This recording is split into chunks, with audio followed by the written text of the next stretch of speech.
Hi guys, how are you? It is Monday the 25th of May. I just finished an interview with the biggest bank in Australia to do their social media. It went really well, so I'm super happy with that. I thought I need to start showing up on YouTube a lot more, and I feel like YouTube is my favorite platform, but I get very like clouded and sort of stumped when I want to go post on this platform, because I'm like, oh, it needs to be cinematic vlogs, it needs to be perfect, it needs to be color graded, it needs to have perfect music. And honestly, I've really started to learn with social media is it's about showing up every day, which I do. But on my YouTube, I just have all my content stacked on hard drives. I'm posting last year's Europe vlogs, but also I thought, you know what? Why don't I start posting also updates on life now in Australia? So that's what we're doing. We're coming in hot on our YouTube channel, and I love my family and I love my community here. So welcome guys. This is actually, you can tell by the title, 5 things I did to keep myself safe while traveling solo in Brazil. And I said I would do so much content on this when I got back to Australia. Obviously I didn't think I would lose my Instagram account. It has now been 20 days without it. I had a journalist contact me today. Well, I reached out to her and she got back to me today. So I have to put up a case study of everything I've done to go forward, and she'll get answers from Meta. And I'm really hopeful with this because I've been speaking with other Aussie creator girls on TikTok who said that this is how people have got their accounts back, you know? So we're putting our energy into the platforms that we can right now, and we know how Instagram's going to come back. We just don't know when. So let's get comfortable. This is just going to be like a sit down chatty sort of vlog, and maybe I'll do a few overshots of Brazil. Brazil vlogs are coming. Also, I just wanted to say we're having a viral TikTok video go viral right now of me and Josiel, and I'm so happy. I haven't had a viral TikTok since what if self-awareness Brazil. isn't the superpower? Is this one? 1.1 million views.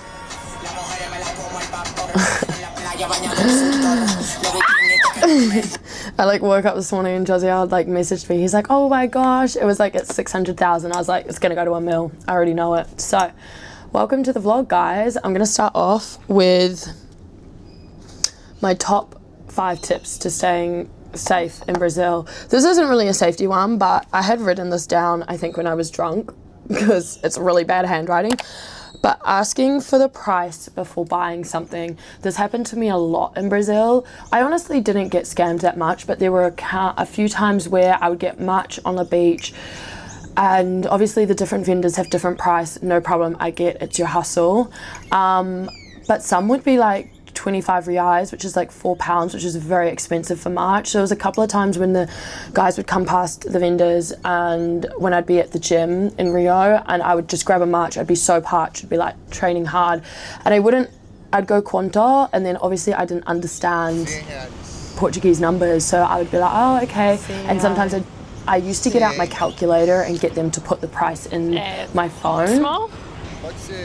Maybe So it's okay. I don't know if you guys know, but on the calculator, sip my coffee, you go to this part and then you go to convert,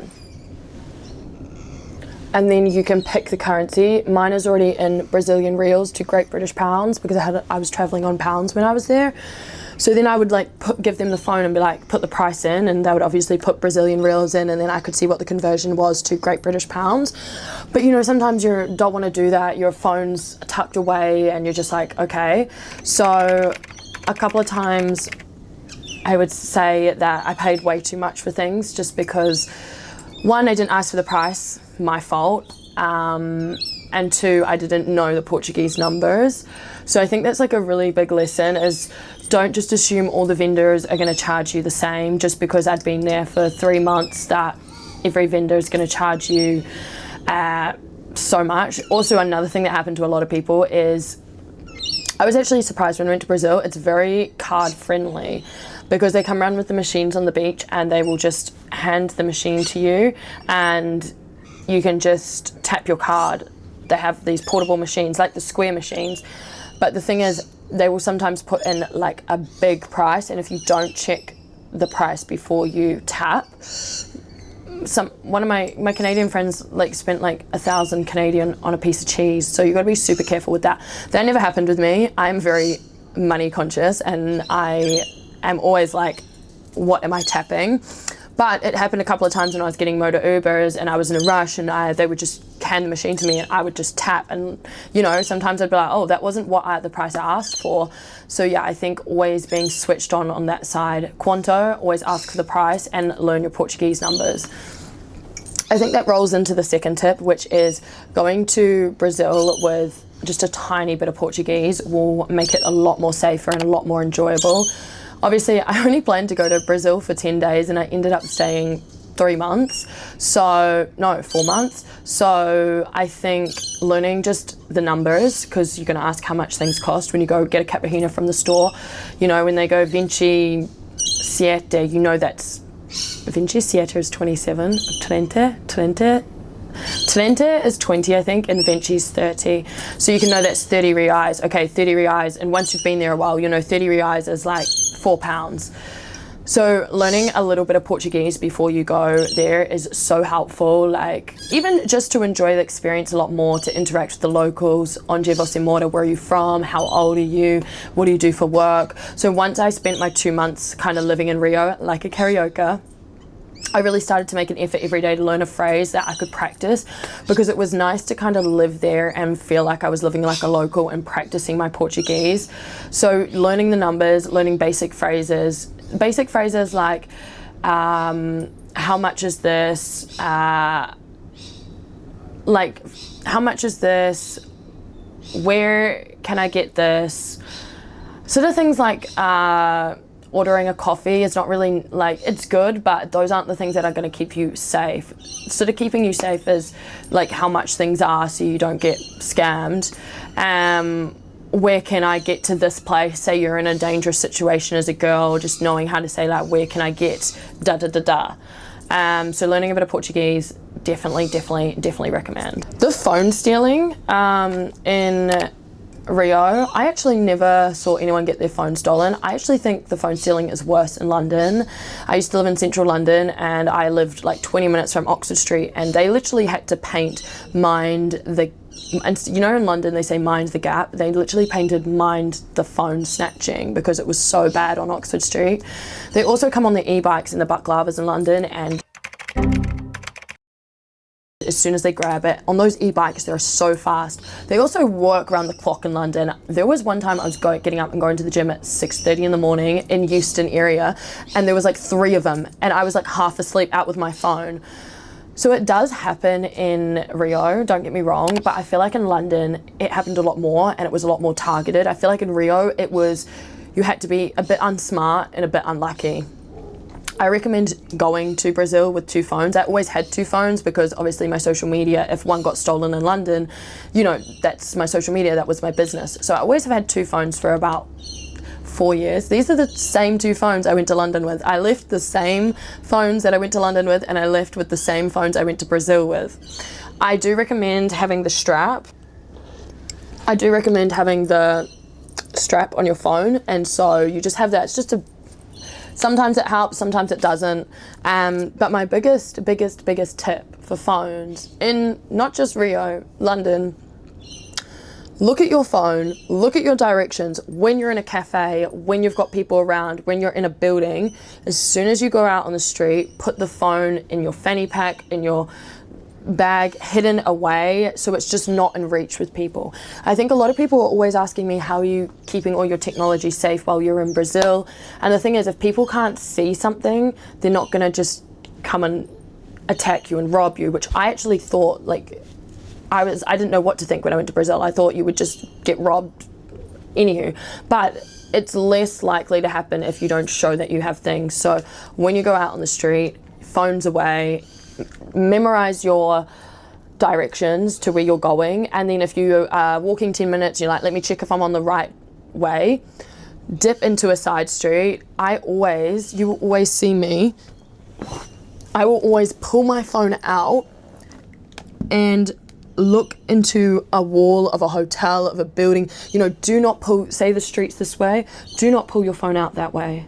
You pull it out this way, people aren't going to walk past here because you're in the, you know, where the entrance is of maybe resident buildings and stuff. You know, you're just giving yourself that extra guard.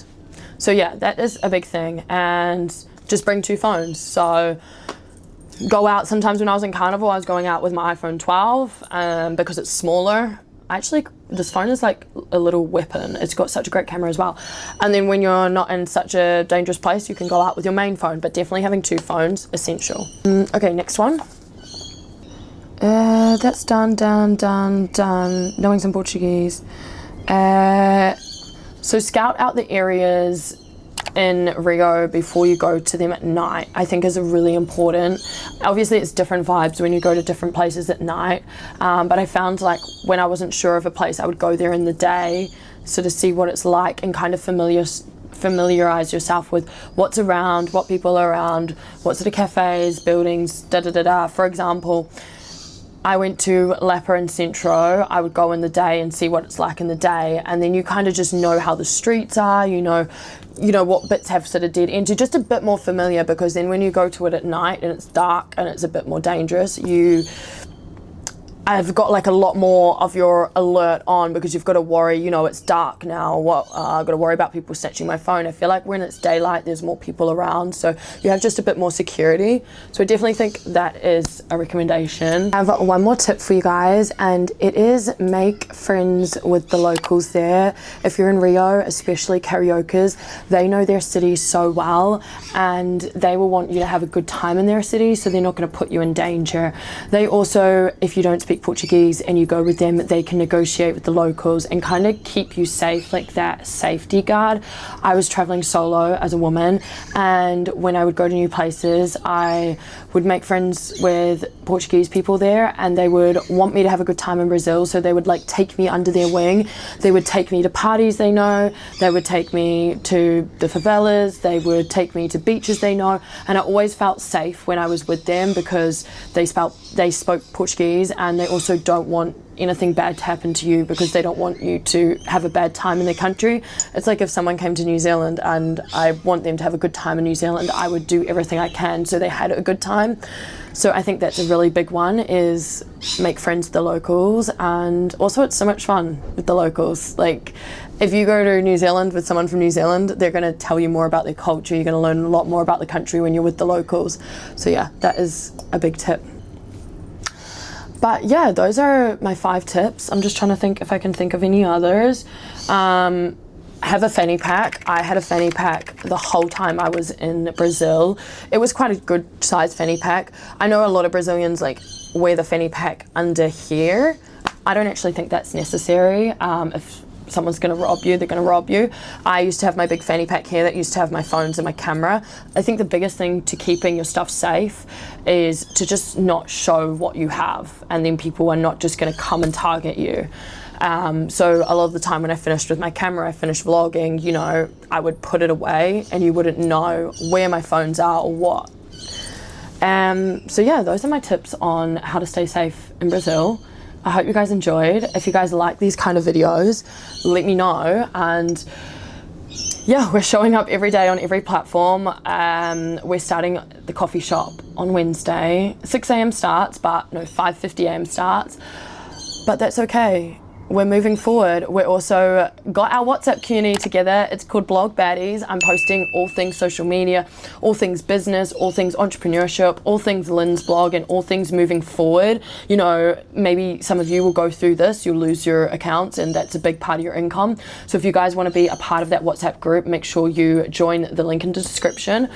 But I hope you guys all have an amazing Monday, and you will be seeing much more of me on this platform, and I cannot wait. So I love you all, and I'll see you in my next one. Bye.